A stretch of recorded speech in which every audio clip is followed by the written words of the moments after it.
Bom dia, aluno, primeiro ano da Escola PEC, Escola Estadual Pedro Evangelista Caminha. Bom, vamos iniciar mais uma aula de física, agora referente ao mês de julho. Vou dar aqui só a cor da caneta, que essa caneta dá um trabalho para conseguir ela, né? Nosso conteúdo para esse mês, né, vai ser lançamento de projéteis e movimento circular, beleza?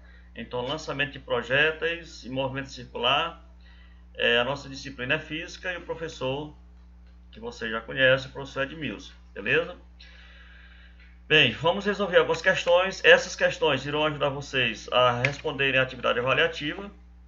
Então, prestem atenção, quero que vocês passem essas questões para o caderno e façam essas questões juntamente comigo, né? Confiram, né? Tentem fazer sozinhos, porque na nossa atividade avaliativa, é claro que essas questões não irão ser, não vão ser as mesmas, mas parecidas. A gente vai usar, nós vamos utilizar a mesma metodologia, né?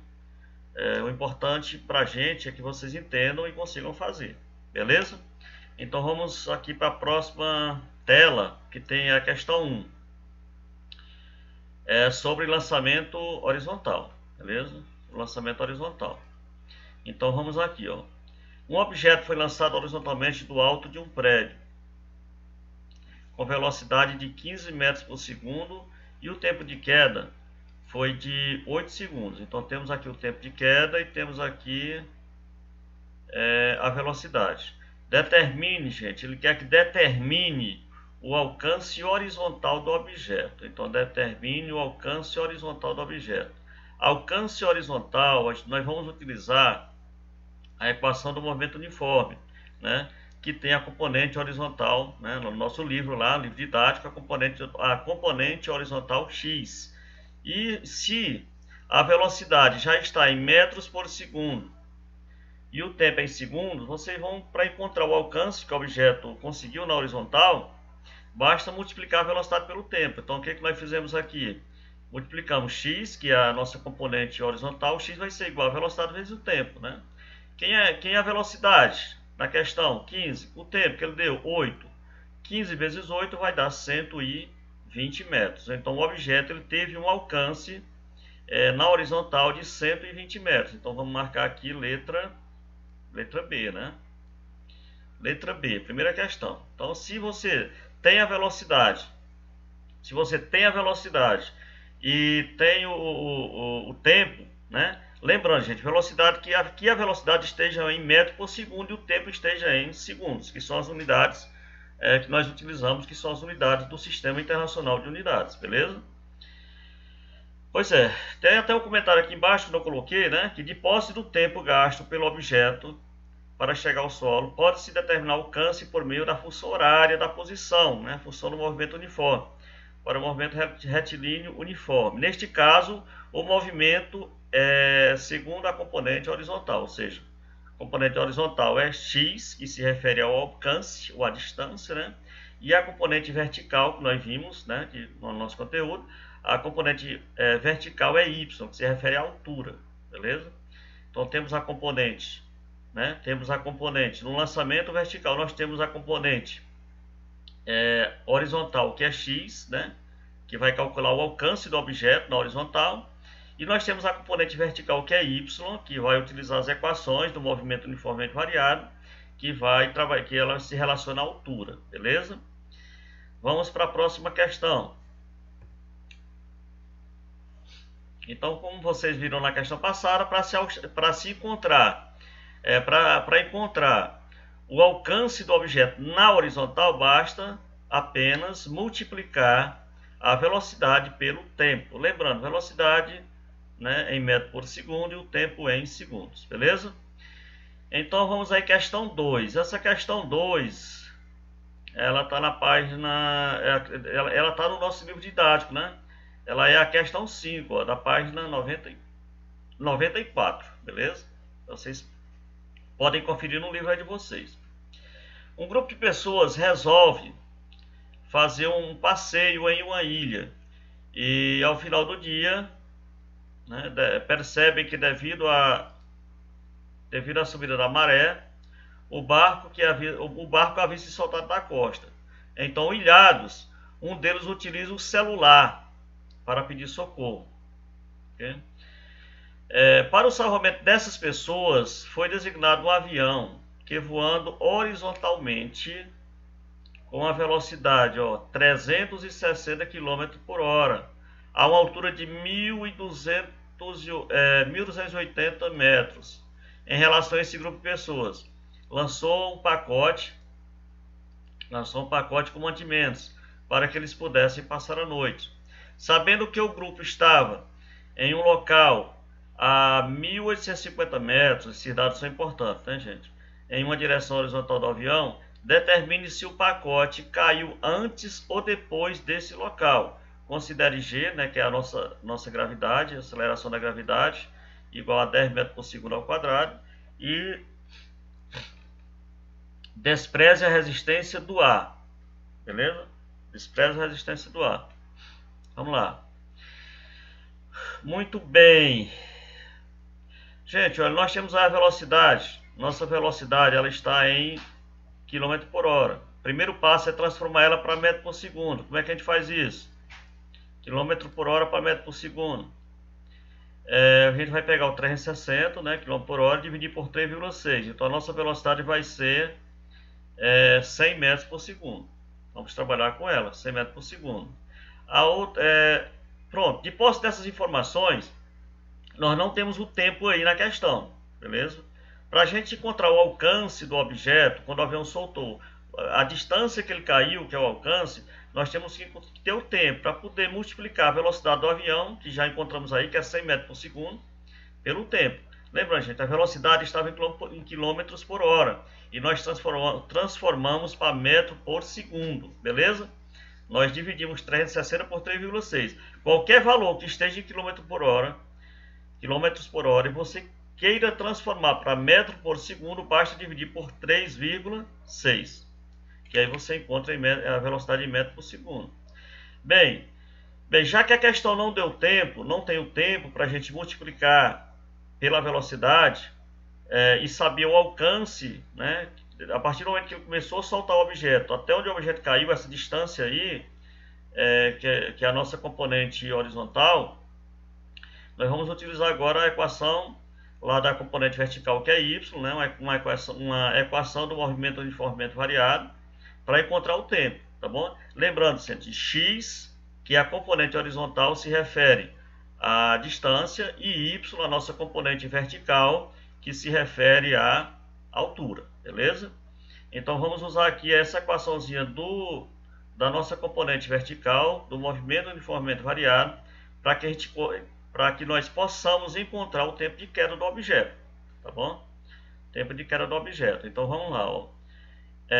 A equação é essa, y vai ser igual a g sobre 2 vezes o tempo ao quadrado, beleza? Quem é y, gente? Y é a altura do avião. Y se refere à altura, 1.280 metros, né? G é 10 dividido por 2 vezes o tempo ao quadrado, né? Então 1.280 vai ser igual, dividindo aqui, ó, 10 dividido por 2 vai ficar quanto? Vai ficar 5, né? 5t ao quadrado, que é o tempo, tá bom? Eu vou inverter, tanto faz eu dizer 1.280 vai ser igual a 5t ao quadrado, como dizer 5t ao quadrado vai ser igual a 1.280. Só invertir aqui, ó. Vou só inverter os tempos. Quando eu inverto isso aqui, não precisa nem mudar de sinal, porque eu estou trocando aqui a posição dos membros, né? Então, coloquei aqui, ó, 5t ao quadrado vai ser igual a 1.280. Não mudei nada, apenas troquei troquei o local aqui. O primeiro foi para o segundo membro, o segundo foi para o primeiro aqui, ó. Inverti, né? Tanto faz a gente dizer que 4 mais 5 é igual a 9, também 5 mais 4 vai ser igual a 9. Não vai mudar, né? Não vai mudar nada, né? Então, gente, é o seguinte, fica t ao quadrado vai ser igual a 1.280 dividido por 5, ó. Esse 5 aqui, ele vai para cá dividindo, ó, ele vai para cá dividindo, beleza? Então, t ao quadrado vai ser igual a 1.280 por 5, t ao quadrado vai ser igual a 256, dividindo 1.280 por 5, a gente encontra 256, né? Como o tempo está ao quadrado, como o tempo aqui está ao quadrado, temos que abrir aqui a raiz quadrada, né? T vai ser igual a raiz quadrada de 256.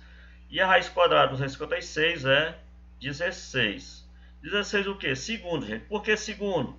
Porque a altura está em metros, né? A altura está em metros, é claro, né?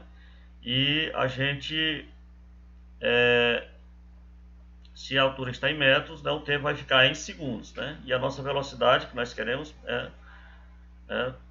se for trabalhar com velocidade, metro por segundo, no caso do alcance em metros, ok? Bem, encontramos aqui o nosso tempo, que é 16 segundos, são 16 segundos, né? De posse do tempo, podemos encontrar agora o alcance, né? O alcance do objeto, né? Então, podemos dizer que x vai ser igual a velocidade vezes o tempo. Velocidade esteja em metro por segundo e o tempo em segundos. A nossa velocidade, então x que vai ser o alcance,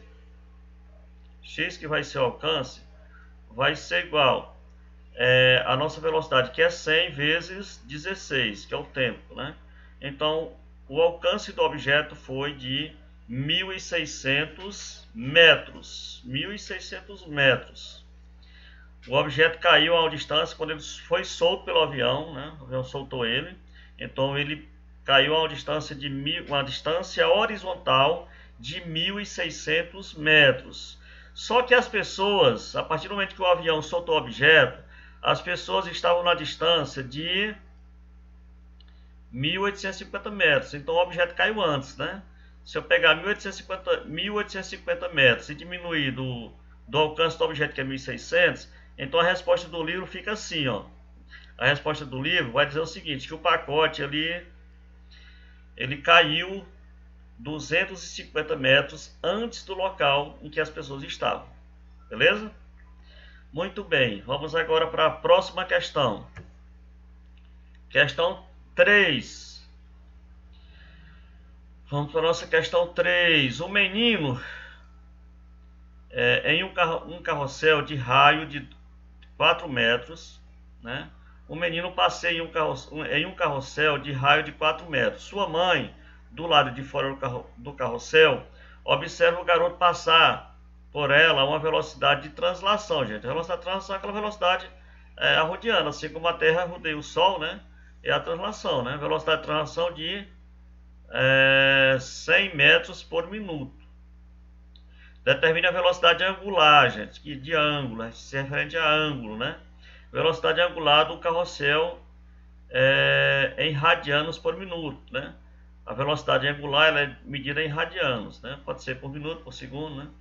Bem, velocidade angular é representada por essa letra grega aqui, chamada de ômega, né?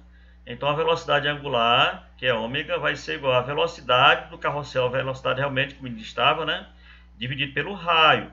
Cuidado, gente, velocidade em metros por segundo, tá bom? Velocidade, a nossa velocidade aqui, nós estamos falando de velocidade angular, desculpa, a velocidade dele aqui vai ser metro por minuto, não é um problema. Vamos dividir pelo raio, né? Vamos dividir pelo raio, cadê o raio? 4 metros, né? Muito bem. Então a nossa velocidade vai ser igual a 100, que é a velocidade do menino, dividido por 4, ok? Então a velocidade, se eu dividir aqui 100 por 4, vai ficar 25 radianos por minuto. Velocidade angular medida em radianos, tá ok? Então vamos dividir aqui 100 por 4, vai ser igual a 25 radianos por minuto. Esta equação está na página 101 do livro didático de vocês, tá ok? Página 101 do livro didático de vocês, tá ok? Vamos aqui, outra questão que está no livro didático, página 15. Questão 15 da página 105. Questão 15 da página 105. É a letra D, que é o que nos interessa. Falar sobre polia. A polia de um motor descreve movimento de rotação uniforme, com frequência, gente, frequência de 3.600 RPM. RPM quer dizer rotação por minuto, né? A distância entre o ponto P, marcada na periferia da polia, e o centro dessa polia é 15 centímetros, né? 15 centímetros. Nessas condições, determine a velocidade escalar v desenvolvida pelo ponto. Cuidado, gente, frequência. No movimento circular uniforme, nós temos uma coisa chamada de frequência, que está relacionada à rotação do motor, do objeto, e temos uma coisa chamada período, né? Período, gente, é o tempo que o objeto leva para dar uma volta. Período é tempo, é o tempo em que o objeto leva para dar uma volta naquela circunferência, beleza? E a frequência vai ser o número de voltas dividido pelo tempo, tá bom? Mas isso não nos interessa agora. O que nos interessa agora nessa questão é o seguinte: a frequência geralmente ela vem em RPM. RPM quer dizer rotações por minutos. Rotação por minuto. RPM significa rotação por minuto. Mas de acordo com o sistema internacional, a frequência ela tem que ser medida em Hertz, ou seja, rotação por segundo. E não por minuto, mas por segundo. O que a gente faz? Quando ela vem RPM, que é rotação por minuto, a gente divide por 60, porque cada minuto tem 60 segundos. São 60 segundos. Então, quando a frequência vem em rotação por minutos, a gente divide por 60, como eu fiz aqui, ó. O que eu fiz aqui? Eu peguei 3.600 RPM e dividi por 60. Sempre divide por 60. Se dividir 360 por 60, nós vamos encontrar 60 rotações por segundo. Essa rotação por segundo a gente chama de Hertz, ok? Então dá 60 Hz. É com esses 60 que a gente vai fazer os cálculos, tá bom? Outra coisa também, aqui o raio, quando diz assim, a distância da periferia da polia. Periferia da polia é a borda da polia, né? Ao centro, quer dizer, o furinho lá do centro, isso é o raio. A distância do raio até a borda de qualquer circunferência, a gente chama de raio, essa distância aí, né? Se a gente multiplicar por 2, vira diâmetro, né? Mas o raio é a distância da periferia, ou seja, da borda para o centro. Só que o raio ele nos deu aqui em centímetros e nós queremos em metros, sempre colocar em metros, tá certo? Para transformar centímetro em metro, basta pegar a quantidade que vier em centímetro, como eu fiz aqui, basta pegar a quantidade em centímetro e dividir por 100. Se eu dividir 15 por 100, por que 100? Porque um metro ele é constituído de 100 centímetros, tá bom? Bem, 15 dividido por 100 vai ser igual a 0,15 metros, ok? Então, eu transformei a frequência que estava em RPM, transferi para Hertz. Peguei 15 centímetros, dividi por 100 e alterei ela para metro aqui, para poder fazer o cálculo, né? Bem, a velocidade que ele quer, ele nos deu raio e frequência. Se a questão nos deu raio e frequência e pede a velocidade, aí nós temos que fazer isso, ó. Velocidade vai ser igual a 2, que multiplica π, que multiplica o raio, que multiplica a frequência. Beleza? Esse π, ele já tem um valor, ó. Ele diz que o π vale 3,14, ó. Muitas questões colocam apenas 3. Se vier só 3, beleza, né? Outras colocam 3,14. Ele vale aproximadamente 3,14, né? Mas algumas questões, para facilitar o cálculo, coloca apenas 3. Aí você simplesmente multiplica tudo aqui e a gente vai encontrar aqui a velocidade, ó. 2 que multiplica π. Quem é π? 3,14, que multiplica o raio em metros. 0,15, que multiplica a frequência em hertz. 60. Multiplicando isso aqui tudo, gente, você vai encontrar um valor aqui de 56,52 metros por segundo. Então a velocidade do menino lá no carrossel, 56,52 metros por segundo. Questão, como eu já falei, essa questão está no livro de vocês. É a questão 15 da página 105, beleza? Muito bem, vamos para a próxima. Próxima questão diz o seguinte: em nosso cotidiano é comum observarmos o movimento realizado por ventiladores, rodas de carros e pelo liquidificador.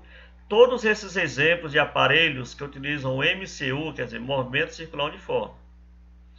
A importância do estudo desse movimento está na compreensão do funcionamento de motores, né? Sistemas compostos por engrenagens e rodanas, podendo ser aplicado até no exemplo de satélites naturais e artificiais. Assim, o movimento circular uniforme acontece quando, vamos ver aqui, o movimento circular uniforme acontece quando, primeiro, vamos ver se está certo, ele acontece quando o movimento de um ponto material descreve ângulos iguais em intervalo de tempos iguais. Beleza, é isso mesmo. O movimento circular acontece, uma das características essa é uma das características dele. O movimento de um ponto material descreve ângulos iguais em intervalo de tempo iguais, beleza? Segundo, a velocidade angular é constante e diferente de zero, beleza também. A velocidade angular no movimento circular uniforme, a velocidade angular não linear, a velocidade angular é constante e diferente de zero. Então a 1 está certa e a 2 também. Vamos para a 3. Quando um móvel qualquer movimenta-se sobre uma trajetória retilínea, o movimento circular não acontece quando está na trajetória retilínea, não. Só quando está na trajetória circular. E com velocidade de módulo variável, não, velocidade constante. Então está errado isso daqui, né? Aqui só estaria certa se a trajetória fosse circular e a velocidade constante, tá bom? Então estão certas apenas a 1 e a 2. Então vocês vão marcar aí a letra E. Já está até diferente aí, né? Eu já tinha marcado ela, né? Eu já tinha marcado ela aí, ó, letra E. Beleza? Muito bem. Vamos para a próxima. Questão 6. Essa questão 6, ela na realidade é a questão 13 da página 105 do livro de vocês. Uma moto percorre em movimento uniforme uma pista circular. Então, se a trajetória é circular, o movimento é circular uniforme, né? Completando 30 voltas, completou 30 voltas em 1 hora e 30 minutos. Determine o tempo utilizado pela moto para completar uma volta. Gente, esse tempo para completar uma volta, a gente chama ele de período. O tempo, se tem uma trajetória circular, o tempo para se dar uma volta nessa trajetória, a gente chama de período, tá bom? Período é representado pela letra T, que período é tempo. Ele é representado pela letra T, pela letra T maiúscula, tá bom? Bem, o tempo aqui, tudo bem, tá aqui tá as voltas, né? Agora, só que as voltas, o tempo está em 1 hora e 30 minutos. E aí a gente tem que transformar isso tudo aqui para segundos, né? Para poder ficar melhor, trabalhar. Sabemos que 1 hora, 60 minutos. E 30 minutos. 60 com 30 dá 90, né? Então vamos lá. O tempo utilizado pela moto para completar uma volta. Bem, resposta, vamos aqui. 1 hora e 30 minutos, na realidade 1 hora tem 60 minutos, com mais 30, então nós temos um tempo de 90 minutos. Mas o que nos interessa são segundos, né? Então se eu tenho 90 minutos, eu vou multiplicar por 60, cada minuto tem 60 segundos, e vou encontrar aí o tempo aí que ele gastou para dar 30 voltas, foi 5.400 segundos. Mas eu quero saber apenas numa volta, que é o período, né? Apenas uma volta, quantos segundos? Vamos fazer uso aqui da regra de 3 simples, né? Eu digo que 30 voltas, ele levou 5.400 segundos. E numa volta só, vai ser quanto tempo? Período aí vai ser quanto tempo? Vou ter aqui até aqui o T, T maiúsculo, período, em segundos, né? Vou montar aqui, 30 sobre 1, 30 sobre 1, vai ser igual a 5.400 sobre o período, 5.400 sobre T. Multiplico, eu quero o período, né? 30 vezes T e 1 vezes 5.400. Então vai ficar 30T, né? 30 vezes T é 30T. 1 vezes 5.400 vai dar 5.400. T vai ser igual a 5.400 dividido por 30, né? Corto um zero aqui e um zero embaixo. 540 dividido por 3, né? que vai dar 180 segundos. Então, gente, o tempo para dar uma volta na circunferência são 180 segundos, né? Se eu dividir aqui por 60, eu acho em minutos, né? Bem, o que nos interessa são os segundos, né? Agora, na letra B, ele quer que encontre a frequência. Gente, a frequência é o inverso do período, tá bom? A frequência é o inverso do período, ou seja, sempre eu vou usar esse 1 aqui em cima. 1 sobre o período. Frequência vai ser 1, sempre 1, que é o inverso, né? 1 sobre o período. Frequência vai ser 1 sobre 180. Se eu dividir 1 por 180, vai dar um valor muito pequeno, então não precisa dividir. Na questão do livro está assim. Mas se viesse 1 sobre 2 e você dividiu por 2, vai dar 0,5, né? Se fosse 1 sobre 5, também dá para dividir, né? Mas aí 1 sobre 180 fica um número grande. E a resposta que está no livro de vocês é essa daí. Essa daqui, tá bom? 1 sobre 180. Outra forma de encontrar a frequência, que é bem simples, é você pegar a quantidade de voltas e dividir pelo tempo. Por exemplo, se um objeto dá 30 voltas, ou vamos dar 50 voltas em 10 segundos. Aí você divide 50 por 10. Você acha a frequência também dessa forma aí, tá bom? Então, a frequência é o inverso do período e o período é o inverso da frequência, tá bom? Então, tá aí resolvida a questão 6, que se refere à questão 13 da página 105 do livro didático. Vamos aqui para a nossa questão 7. Questão 7, ela diz assim. Questão 7. No balé Tchaikovsky, né? No balé de Tchaikovsky, né? No russo, o cisne negro é uma apresentação teatral em forma de balé, né? O cisne negro é uma feiticeira e aos 32 cativantes fuites, né? Fuites, né? Que é em francês isso aqui, fuité, parecem quase sobrenaturais, mas não é magia que os torna possível, é a física. A primeira bailarina que encantou o público fazendo esses 32 fuités foi a italiana Pierina Leiani, e ela impressionou por conseguir fazer tantos giros que ninguém antes fazia. Gente, fuité é giro, tá bom? É um passo de balé em que o bailarino fica girando. Já pensou dar 32 giros? Pergunta: qual o número de graus que a bailarina girou em torno do seu próprio corpo? Gente, olha, ela deu 32 voltas, 32 giros, sem parar, em torno do seu próprio corpo. Ele quer saber a quantos graus isso se refere. Cada volta, lembre-se, cada giro corresponde a 360 graus. Se ela deu 32, você multiplica 360 por 32, ou 32 por 360, ou seja, ela deu 11.520 graus, né? Uma volta aí de 11.520 graus, tá ok? Então são 32 fuités, né? 32 fuités, que são giros que ela dá em torno do seu próprio eixo, em torno do seu próprio corpo.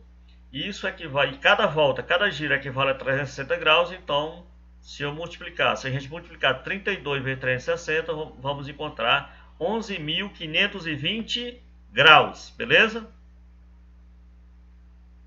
Próxima aí, gente. Essa questão de Enem.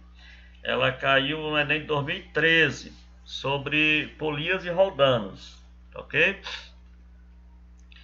Vamos aqui, ó. É uma questão, né, aparentemente difícil, mas vocês vão entender aqui que ela não é tão difícil assim, dá para fazer. Isso é entendimento, tá bom? Para serrar ossos e carnes congelados, um açougueiro utiliza uma serra de fita que possui 3 polias e o motor. 3 polias e o motor. O equipamento pode ser montado de duas formas, a forma P e a forma Q. Por questão de segurança, é necessário que a serra possua menor velocidade linear. Velocidade linear, quando fala linear, é a velocidade de rotação dela, né? É a velocidade realmente da serra, né? Então ele quer que, por questão de segurança, de qual maneira, na montagem P ou na montagem Q, essa serra vai girar mais devagar por questão de segurança. Olha, gente, ó, vamos lá. Nós temos aqui o motor. Vamos aqui nessa montagem, vamos aqui na montagem P aqui, ó, na montagem P, ó. Então, aqui na montagem P, depois vamos para aqui. Vamos analisar e depois a gente vê as questões, as alternativas, né? Na montagem P, nós temos um motor. Esse motor tem uma polia aqui, muito pequena, né? Uma polia, né? Essa polia vai funcionar como se fosse uma coroa pequena da bicicleta, né? Porque a bicicleta, quem dá força para girar a roda traseira é o pedal, né? Que tá né? Só que aqui é o contrário, porque a coroa é maior do que a catraca, né? Bem, então aqui nós temos a polia 1, e aqui no meio nós temos a polia 2, e arrodeando aqui, né, maior, nós temos a polia 3. E a serra de fita, gente, ela está sobre a polia 3, observem, né? Ela está sobre essa polia 3 nessa figura, ó. Beleza?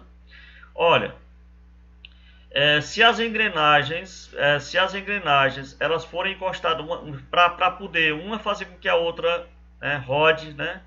E elas forem encostadas uma na outra, ou elas forem ligadas por uma corrente ou uma correia, elas vão ter a mesma velocidade linear. Quer dizer, a velocidade que esse motor aqui vai colocar nessa polia vai ser a mesma velocidade linear que vai para essa polia 2. E como essa polia 2 ela está no mesmo eixo da polia 3, quer dizer, essa polia 3 ela vai girar com a mesma velocidade da polia 2, tá certo? Lembrando, gente, que enquanto maior o raio, por exemplo, a distância daqui para cá eu chamo de raio, ó, do meio até a borda eu chamo de raio. Então a polia 2 tem um raio menor do que a polia 3. Ó. A polia 3, olha o tamanho do raio da polia 3. Ó. Então essa correia aqui, ela estando na polia 2, ela vai fazer a polia 2 girar bem rápido, né? Que a polia 2 não é tão grande. E essa polia 2 vai transmitir o mesmo movimento para a polia 3. Então a polia 3 vai girar bem rápido também. Tá bom? Agora, se eu pegar essa polia 1 e ao invés de colocar ela na polia 2, eu colocar ela na polia 3, como está aqui, ó, e colocar a serra na polia 2, essa polia 3 ela tem um raio maior. O centro dela é aqui, ela vai até aqui, ó, ela tem um raio maior. Se ela tem um raio maior, a frequência dela vai ser menor, ela vai ter menos velocidade, né? E ela vai transmitir menos velocidade para a polia 2. Tá bom? Então eu acho que essa opção aqui, a montagem Q, é a correta, porque a serra vai girar com menor velocidade linear. Então vamos para as questões aqui, ó. Na letra A, ela diz que a montagem correta é aqui. Eu também concordo que é aqui. Eu concordo que a montagem correta é aqui. Só vamos ver se o enunciado da questão está correto, tá ok? Vamos só ver se o enunciado da questão está correto, tá bom? Mas a minha preferência por essa montagem aqui, porque a polia do motor estando ligada na polia 3, a polia 3 ela tem maior raio, tá bom? Se ela tem maior raio, vai ter menor frequência, e ela vai fazer com que a polia 2 gire com menor velocidade linear. Muito bem, então vamos lá. Na letra A, Q, vamos ver aqui, a Q, pois a polia 1 e 3 giram com velocidades lineares iguais. Porque eles estão ligados por uma correia. Se estão ligados por uma correia, as velocidades lineares são iguais. 1 e 3 realmente correta. Em pontos periféricos, quer dizer, a parte de cima, né? A parte de fora. E a que tiver, gente, a que tiver maior raio, terá menor frequência. Exatamente. Maior raio, enquanto a polia maior, menor será a frequência. Então não tem o que discutir aqui. Essa aqui está correta. Então, se só tem uma correta, então a correta vai ser letra A. Morreu logo na letra A, né? Matamos lá na letra A, né?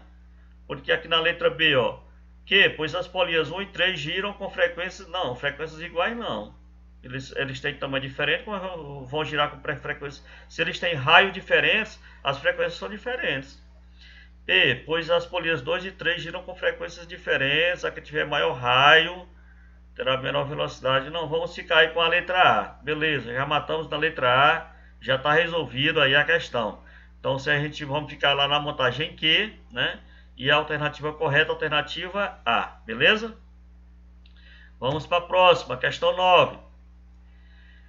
Questão 9. Ela está na página, essa questão também está no livro didático de vocês. Questão 17, página 106. Letra A, só a letra A, né? Eu coloquei isso aqui porque eu já vi muito conhecimento, até no Enem já vi falar sobre essa questão dos satélites geoestacionários. E aí sempre vem essa perguntinha: qual é o período de um satélite geoestacionário? Bem, vamos lá. Há diversos tipos de satélites artificiais, né? Diversos tipos de satélites artificiais enviados ao espaço.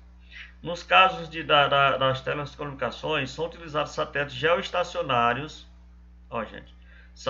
No caso das telecomunicações, são utilizados satélites geoestacionários que conseguem manter, em relação à superfície da Terra, uma posição praticamente sem variações. Considerem um satélite a 3.600 km de altura e o raio da Terra 6.400 km aproximadamente. Nessas condições, determine. Peguei apenas a letra A, que é o que nos interessa. O período de rotação ao redor da Terra descrito pelo satélite. Olha, satélites geoestacionários são satélites geralmente usados para as telecomunicações, ou seja, transmissão de televisão, no caso internet. Vocês podem observar que as parabólicas elas apontam sempre para o mesmo local, quer dizer, elas estão apontando para o satélite que está transmitindo as imagens, enfim, o som está transmitindo o sinal, tanto de internet como da TV. Bem, se ele fica num ponto fixo lá em cima, e a Terra não está parada, se a Terra está girando, então significa que ele está girando junto com a Terra, né? E a Terra ela demora 24 horas para dar uma volta em torno do seu próprio eixo. Então claramente eu posso dizer que o período do satélite vai ser igual ao período da Terra, ele está girando junto com a Terra.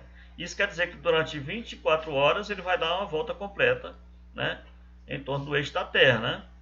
Então, o período dele aí, desse satélite geoestacionário, os satélites estacionários, né, que para nós é como se ele estivesse parado sobre o mesmo ponto, mas na realidade ele está girando junto com o planeta Terra. O período dele, né, o tempo que ele demora para dar a volta é de 24, um movimento de rotação, né, é de 24 horas, beleza? Vamos aqui para a próxima e última questão. Na patinação artística no gelo, o triple axel, né, é um salto em que o atleta salta de frente. O axel tem uma meia rotação extra no ar por causa da decolagem de frente. Ou seja, neste salto o atleta gira 1.260 rotações no ar. Quer dizer, gira 1.200 rotações, né, no ar, 1.260 voltas no ar. 1.260 graus. Eu acho que isso aqui essa questão se refere a graus, né? Rotações, né? Tá errado essa palavra, rotações. Vamos utilizar aqui como se fosse graus, né? Ele gira 1.260 graus no ar, sabendo que cada volta são 360 graus, né? É um dos mais complicados, é um dos passos mais complicados, né, e pontuados. E por isso mesmo nunca alguém foi capaz de realizar um axel quadruplo, ou seja, dar 4 voltas. A maioria dos homens já faz o salto triplo, mas entre as mulheres poucas foram capazes de realizá-lo sem queda. Assim, este salto corresponde a quantas voltas realizadas no ar em torno do próprio corpo do atleta. Bem, gente, o triplo já está dizendo que são 3, né? Mas vamos ao seguinte, eu vou pegar a quantidade de graus dele aqui, né? Eu vou pegar a quantidade de graus, que é 1.260, e dividir por 360, que é a quantidade que cada volta que ele der no ar, cada giro que ele der, ele gira 360 graus, né? Então eu pego a quantidade de graus, que é o salto completo, 1.260, divido por 360, então vai ser o quê? 3 voltas e meia, 3,5 voltas, né? 3,5 voltas. Então vamos marcar aí a letra D. ok?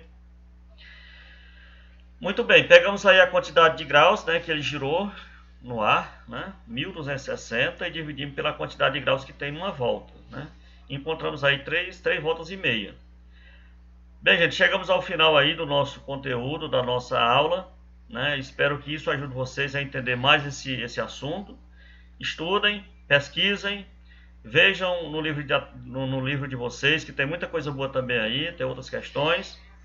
E a gente espera que logo isso passe, que a gente possa voltar para a nossa sala de aula e estar debatendo isso com vocês. Então, desejo a vocês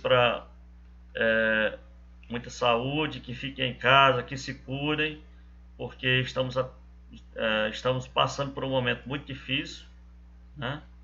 Mas com certeza logo logo a gente vai estar juntos novamente, debatendo, tirando as dúvidas e trabalhando junto, para que a gente possa também, de certa forma, ter um aprendizado melhor, uma interação maior entre professor e aluno. E é isso. Mas por enquanto é o que temos, né? Coloquei aí, postei para vocês aí muitas aulas do canal, tem aula do canal Educação, tem aula do YouTube, tem esse vídeo que eu gravei, tem também os materiais que a gente utiliza, enfim, a gente não pode ficar parado, né? Pois é, tchau, boa sorte, estudem e com fé em Deus vai dar tudo certo. Um abraço a todos. Tchau.